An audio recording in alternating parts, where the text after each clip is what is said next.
Hey, good morning, everybody.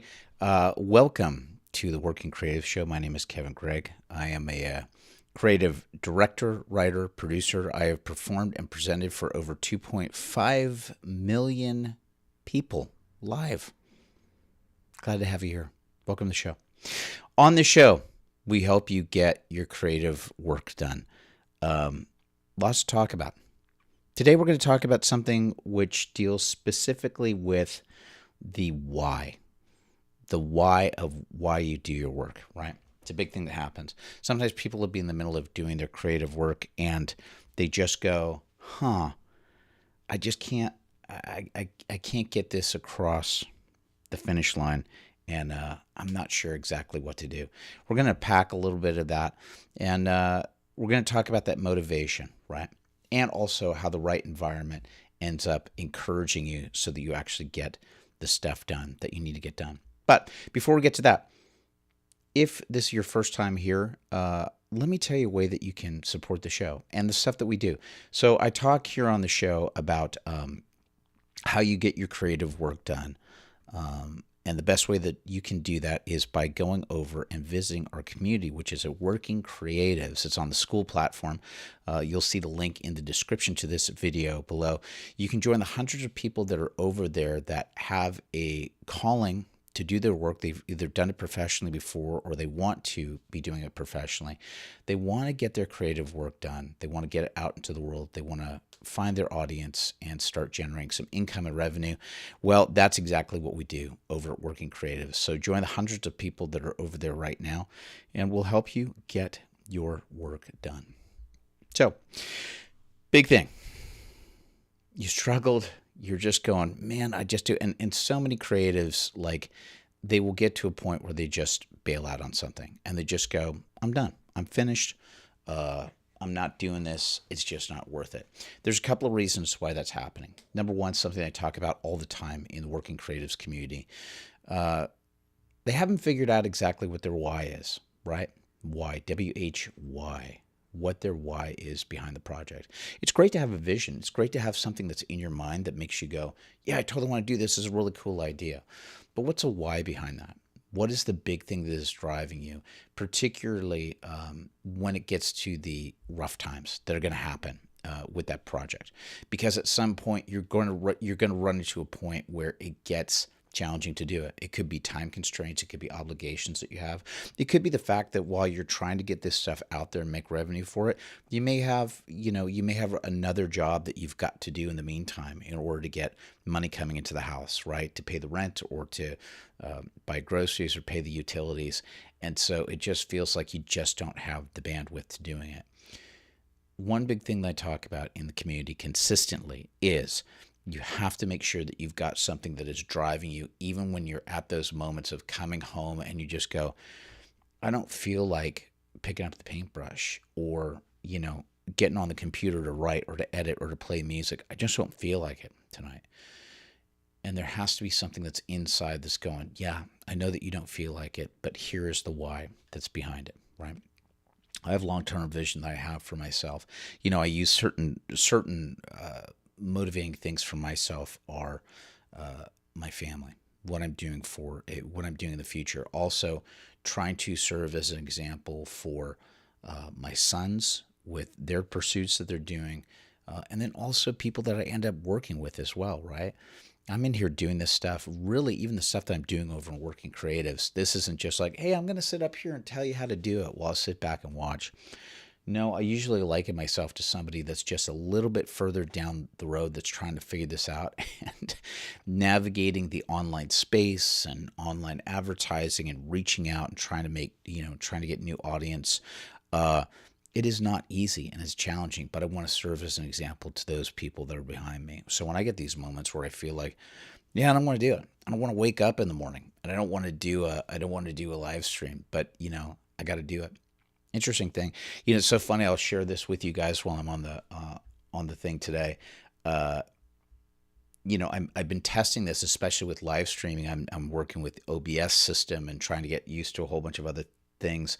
And one of the guys that's in my group and in my Working Creatives Accelerator group, Alan, had given me a little bit of a challenge. It was just like, hey, you got to come up with an intro because I do this channel. I do another Catholic Christian based channel called I'd Rather Be a Buffalo. But I had to come up with these intros. Not kidding you guys. Just before I came on for this live stream today, I literally just cobbled together that intro that you saw at the beginning of this thing. And it was like a real scramble to just go, let's get all this stuff together and let's do it. But there was a motivating thing for me that was happening with that, right? Because I really wanted to go, you know what? I kind of gave my word to Alan, right? I gave my word to Alan as I'm working with, all these other people. I don't want to not let him down, but in a way, I kind of don't want to let myself down, That's super, super important for me. Now here's the thing. I just want to point this out too. You are going to have these moments that happen where you feel like, and again, that stuff that I'm talking about, where you're going to feel like, yeah, I just don't feel like this, or this just doesn't feel good, or this doesn't feel right. And I do want to say this. There can be a thing that happens in your work where, yeah, you might get to a point where you discover, oh yeah, I'm not working on the right project. And that's okay. I've talked about that in another video. But I really need you to make sure that you're differentiating between, are you discovering that you're not working on the right project, or is this the kind of like the necessary pains and challenges that happen with breakthrough and growth and learning new stuff that you have to apply? That's a big thing that I think that I want you to discover, because this is also a reason why people bail out, because it sucks. I talked about it in another video this last week about how we can get stuck in a cycle of shame of just like going, I've been away from it. I don't want to finish it. I don't know, But the big thing too is like, even though you may be feeling some of the pain about the fact that you're not completing the project, or the project is difficult or whatever, these might be the necessary steps that you have to go through. And the fact that you're feeling that pain is actually a indication that you're on the right path, right? Frustration comes before a breakthrough. It really does. You just have this moment, just like, I don't know if this is going to happen, but I'm going to keep showing up, right? It really is like picking yourself back up and going, here we go again. I just dealt with I have a client that's going through this right now, something that he's trying to get out right now, and his software isn't working with him, right? His software isn't doing what he needs it to do. And, he worked on it for several hours today, got a little bit frustrated, just said, I'm going to go to bed. And I know today he's going to get back up and he's going to attack it again, and that the breakthrough will come, and that things will lock into place. Or that there will be a solution that'll present itself. Here's the thing. Always, before that breakthrough happens, there's always going to be friction. There's always going to be friction. There's always going to be some type of a resistance, or something that's going to try and knock you off track. And that's okay, because that's part of what this process is. And it can feel really easy to just try and like throw in the towel and just say, I'm done. That's it. I'm just done. I just want to quit this, right? But here's a key to this, guys. It's not only about having that why, it's about also, who are the people that you are surrounding yourself with?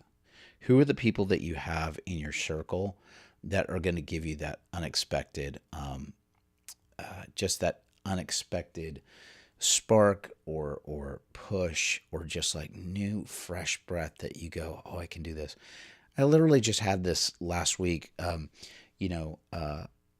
the I'd Rather Be a Buffalo channel that I do. It's based on a book. I've actually got it right here, which is, so that's I'd Rather Be a Buffalo. It's a memoir that I helped my friend Douglas Riggle write. It's about his life. He passed away back in October 2024, but I had released that book last year while I was in the middle of my father passing away from cancer, a whole bunch of other things that we're dealing with.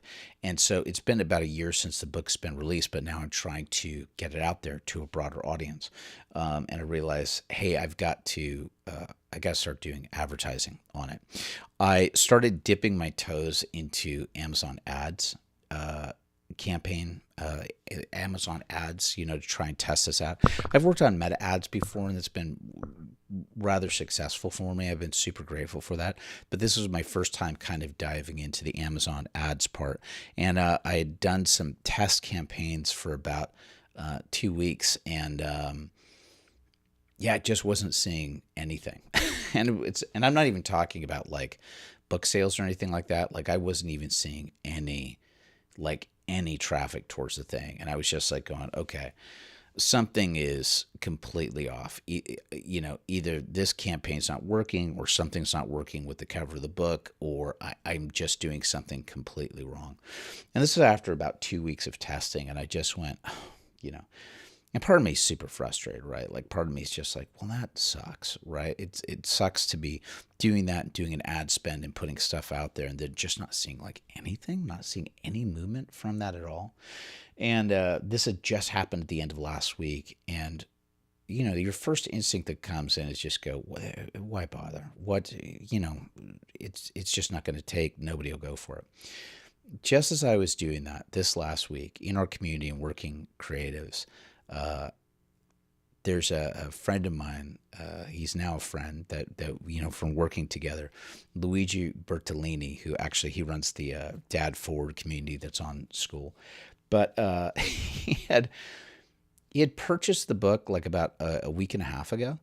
And just as I was going through this moment of just like going, is this even worth it? I don't even know. That same day, guys, like within an hour, Luigi, and I had no idea that he was going to do this, he comes onto my community on Working Creatives and he puts up a post where he says, hey guys, I just finished reading this book and it's an amazing, heartfelt book, all this stuff. And I'm going to be doing a book giveaway to the first 3 people that do this so that you can also pass along. But it was just like a real, and he was just like so kind. Later we ended up talking, but he was like so kind with all of his words and all, and just encouragement and just saying like, this is a good book. And like, we need to be supporting each other. And in that moment, it was just like, yeah, this is exactly it. This is exactly what you do. You get these people that are in your life.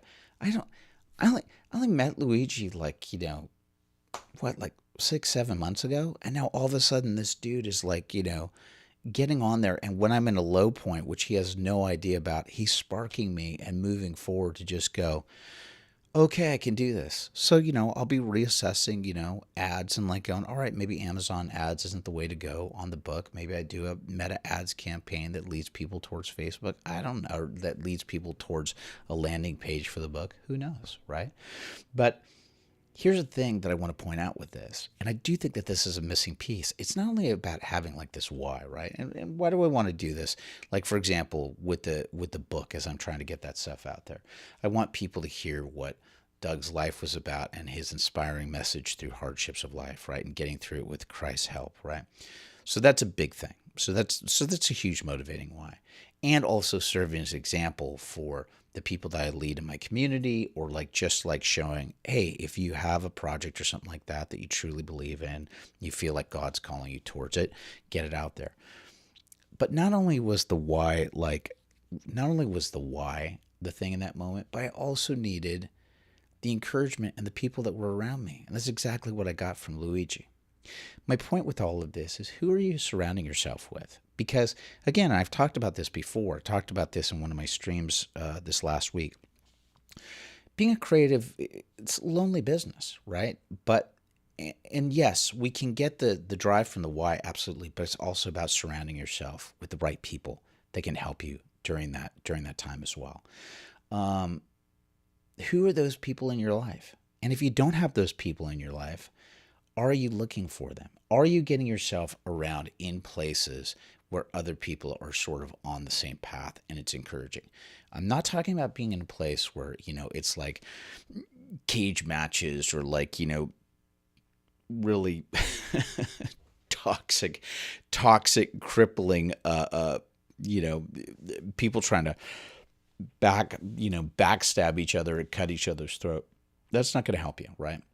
Who are those people, and where are those places that you can go, that you can get around other people and go, okay, we're on the same path. We're all trying to work together and find that.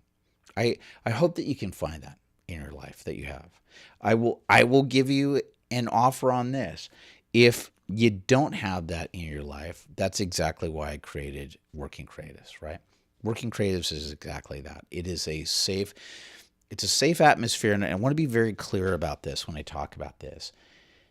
It's not a safe atmosphere as if it's like, a kindergarten, you know, classroom wrapped in bubble wrap. It's not that.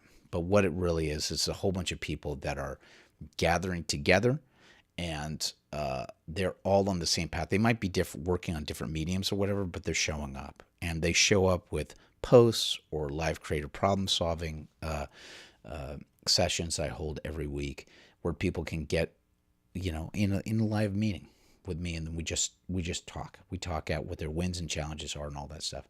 If that feels like something that you want to be a part of, I cannot encourage you enough to head on over, look at the link that's below, and head over to the Working Creatives community and join us, right? Join us over there and see what is happening inside the community and how people are getting their creative work done. And especially when you're in a place where you just feel like you want to throw in the towel and just go, this is never going to get across the finish line. Honestly, guys, this is the place that you want to be in. So join us over there. It'd be great to have you, for sure. That's all that I got for today. If you like this video, please like, share, subscribe. That would be super helpful for me. Hit the notification bell so that you know when I go live. I usually go live on Tuesdays and Thursdays at 9:30 a.m. Pacific. I'm really glad to be here, to be able to help you guys out as you're getting your creative work done.